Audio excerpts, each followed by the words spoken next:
السلام عليكم ورحمة الله وبركاته وإذا السلام يا مرك هراء دمان والله الصوماليات ميل والبو الجوكتان يسي والبو مغلسان با مقال كان وحنا قندنا مقال كدوان مقالدي هراء أنا كان كسو قد بنجري أعرفها سياسة دان وجهد جري ومقال كقطدر كحق بدن كان information بدن وحمشان كجري وحنا قلت لك قلي إن قفل بو الصومالي أو مانتا نول ومقال كان الدعوة أنتي كرام كيجا أنجرسين كرايو أديكم أنت تجرسين كتنجرسيه waxaan kaga hadli doonaa muuqaalkan waliba aan si qoto dheer uga hadli doonaa hagardaamada iyo dhibaatada Ismaaciil Cumar Geelle iyo reerkiisa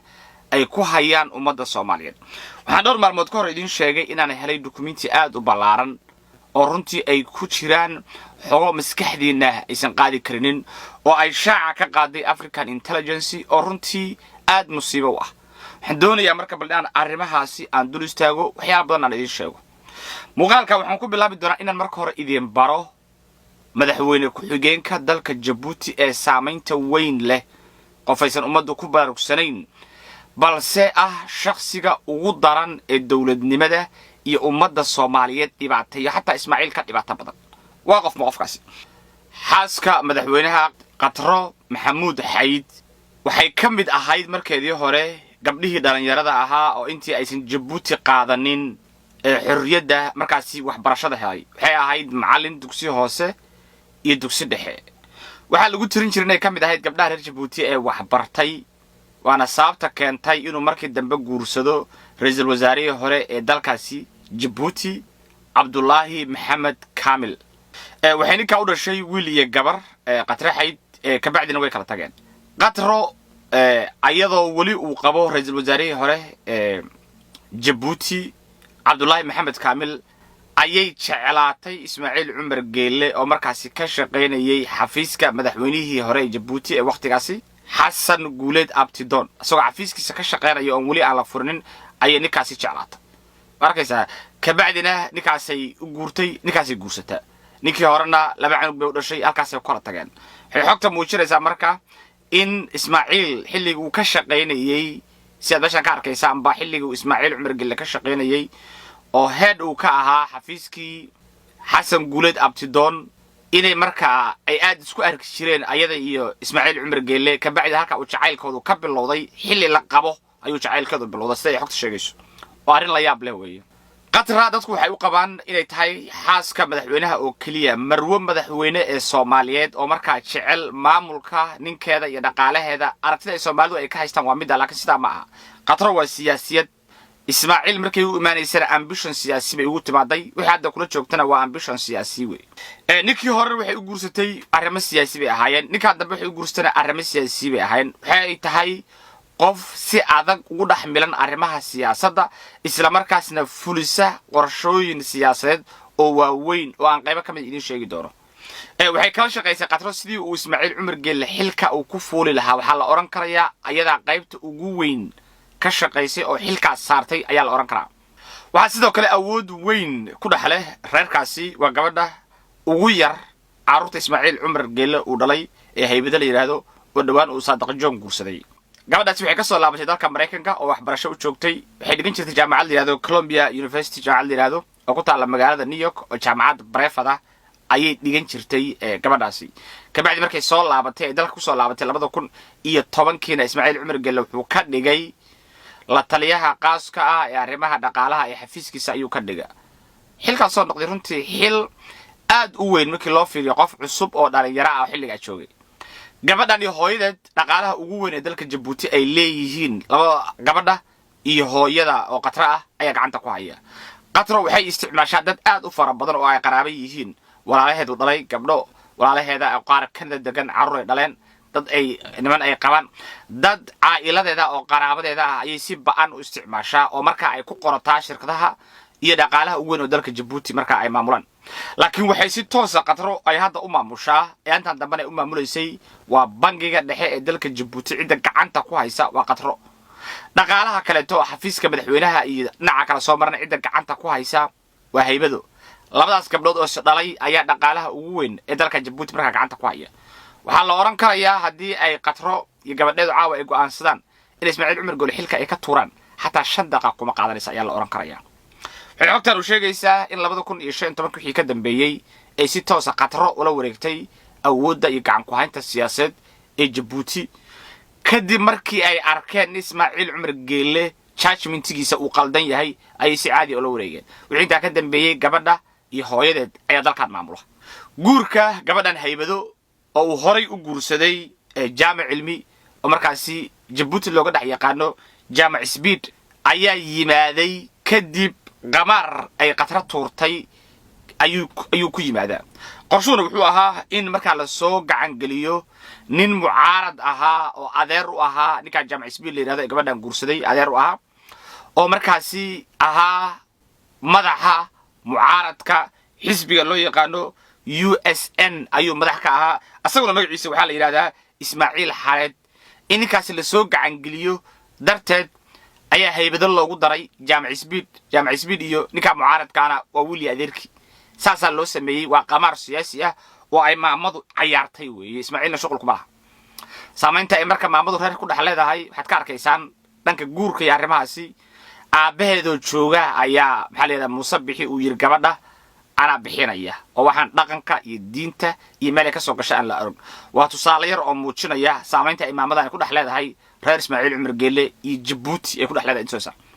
gabadha marka guurkeedii hore ay bedel leeyahay inta u budaarna arrimo siyaasi ah qorshe laga lahaa markii qorshii laga fushidana xaga looga dhaqaaqay ninkii banaanka loo tuuray ayaduna maamadu ninkii hore ra'iisul wasaaraha ahaa waxay uga soo tagtay oo ay u raacday Ismaaciil Cumar Geelle waa qorshe siyaasi ah Saadaq John waxay hadda ka dabacsan yihiin waqtiga sheegi doona laakiin waa arrin muuqata oo qamar ah oo siyaasi ah oo la mid ah qamarkii ay qatar ku soo raacday Ismaaciil imidka haybada ay ku raacday jaamac speed ama loogu daray iyo kan Saadaq John waa similar way waana kulligood arrimo siyaasi ah oo dal khaas laga leeyahay waa maxay saamaynta ay marka reerkan ku leeyihiin gudaha Soomaaliya iyo dalkeena waa maxay halkaas u soo dhacayna ilaa iyo 4 meelood oo haadka ah ama wadnaha dalkeena ah ayay saamayn toos ah ku leeyihiin ciidan oo ay hogaaminayaan maamada iyo gabadheeda ayaa si toos saamayn ugu leh mid ugu horeysa waa arrimaha dhaqaalaha ugu yaraan 10 shirkadood oo maanta aynu oran karno Soomaaliya ayaa ugu dhaqaala badan 7 kamid ah waxa share ku leh reerka bashar ku leh ayaa kamid ah shirkadahaasi way su'aasha la isweydiinayo waxa shirkadahaasi kamid ah sidaan soo ogaaday Hormuud Salama Bank Dahabshiil Dala Airline iyo shirkado kale aad u fara badan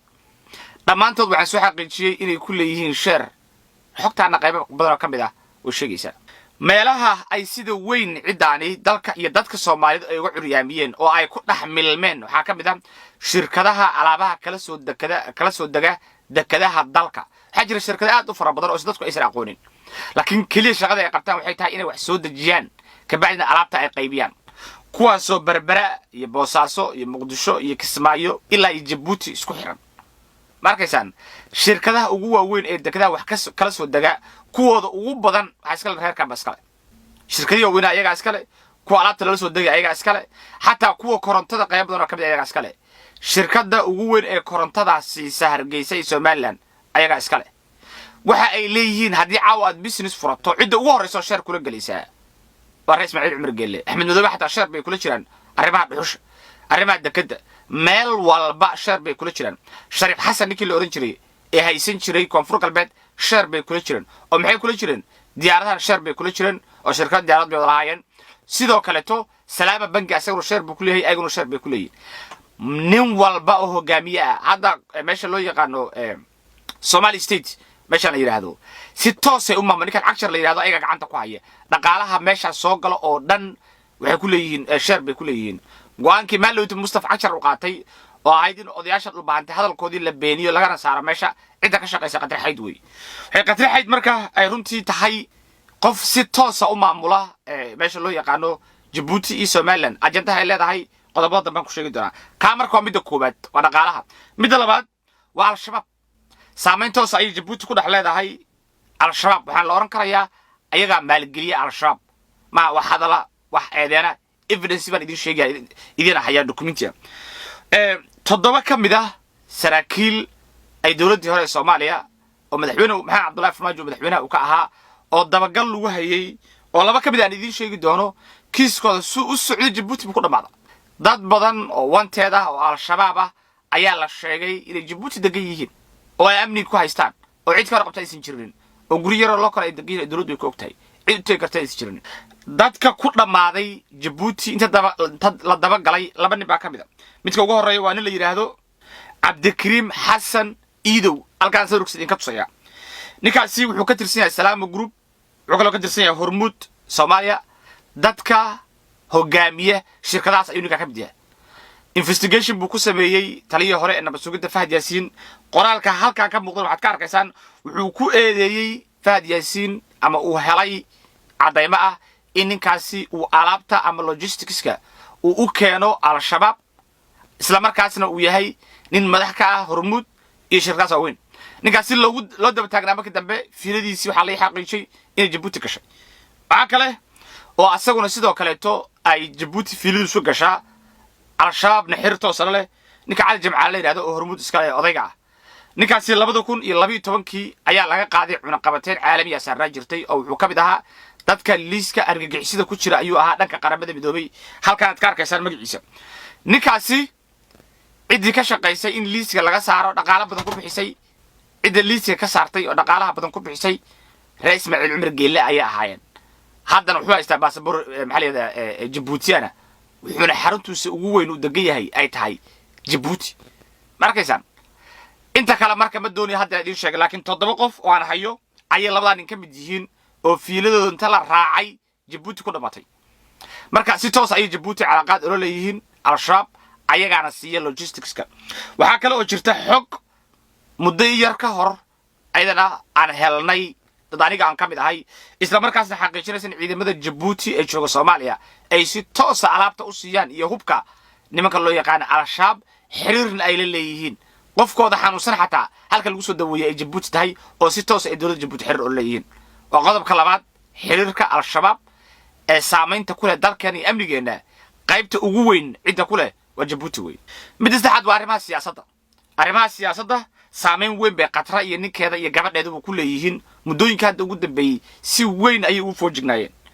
waxyaalahan ogaaday waxa ka mid ah kow farmaajo iyo khayr waxa isku diray Djibouti farmaajo roob waxa isku diray Djibouti Fahadna waxa dil rabay Djibouti saddexdaas qodob markii laga tago saameynta ay ku leeyihiin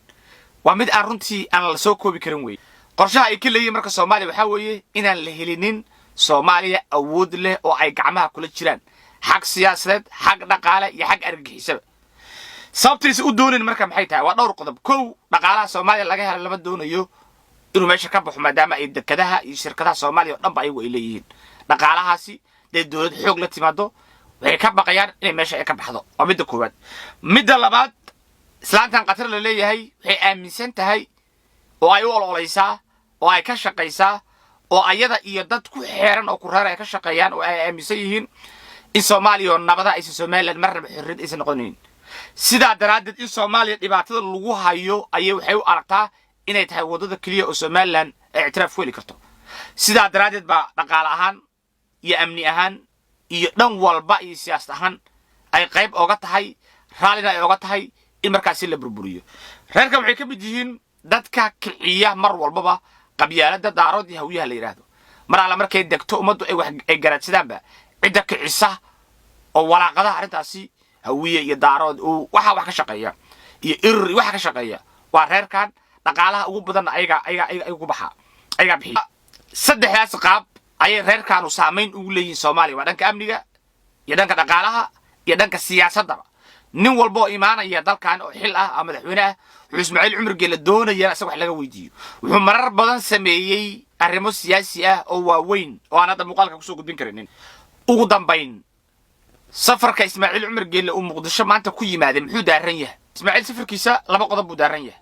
qodobka ugu horeeya waxa weeye waa inuu Ismaaciil uu doonaya uu fashiliyo ama uu haleeyo xiriirka u dhaxeeya Eritrea iyo Soomaaliya xasan sheekh maxamuud maalmahan dambe ciidamada cusub doonaya inuu qaado Eritrea safar buu doonaya inuu Eritrea ku tagaa la sheegaya sida daraaddeed Ismaaciil wuxuu u yimaaday inuu qaso uu haleeyo maxaliyada xiriirka Eritrea iyo Soomaaliya oo ma xidanta uu ka leeyahay su'aasha marka isweydiinta badan Ismaaciil wuxuu jecel yahay Soomaaliya Eritrea inay dagaalamaan Ismaaciil wuxuu jecel yahay in Eritrea lagu eedeeyo in al-shabaab markaas ayagu ay fangarayaan si aan indhaha ummadda aysan u qaban Djibouti Ismaaciil wuxuu jecel yahay in dhulka Djibouti kaga maqan Eritrea ay Soomaalidu dhanta la dagaasho saa loogu raadiyo ayuu jecel yahay asagoon danta Soomaaliya aan hal habeen ka shaqeyn ayuu jecel yahay in saa la sameeyo taa marka waa qodobka koowaad ee Eritrea iyo ciidamada iyo xiriirka Eritrea Soomaaliya u dhaxeeya inuu wax ka bedelo oo labadan dawladood u dab dhax dhigo ayuu Ismaaciil Xamar u yimaada mid labaadna waxa weeye waa in uu dhaqaale ku bixiyo dhaqaalana uu keeno magaalada Muqdisho si loola dagaalo ninka loo yaqaan Cabdi Lafta Gareen horaan idinku sheegay Ismaaciil Cumar Geelle iyo Sharif Sakiin ninka la yiraahdo dhowr ganacsi baa ka dhaxeeya wuxuuna ka mid yihiin dadka sida dhow isugu dhow haday isku dhow yihiin isu ganacsi yihiin Sharifnaada uu ka shaqeynayo waxa loo yaqaan inuu baydhabo qalaasa ka rido suurtagal ma Ismaaciil uu soo qorshaha ka warqabin waxaan kale ogahay in qof walba oo farmaajo saaxiib la ah uu jecel yahay Ismaaciil haduu awoodo caaw inuu dilo marka waa qorshaha labaad waa in Lafta Gareen meesha laga tuuro dhaqaal lagu bixiyo boorsooyin lacag la keeno dagaal la huriyo sida daraadeedna Lafta Gareen meesha laga rido inuu ka shaqeeyo waa mid labaadna waa arrimaha Eritrea labada qorshe uu u yimaaday Ismaaciil Cumar Geelle wax kala Soomaaliya muslimiin intaas aan ku soo koobiyaa muuqaalku inta dib isaga soo laabanay waxaan ka tagay si aan nabadino wassalaamu calaykum waraxmatullahi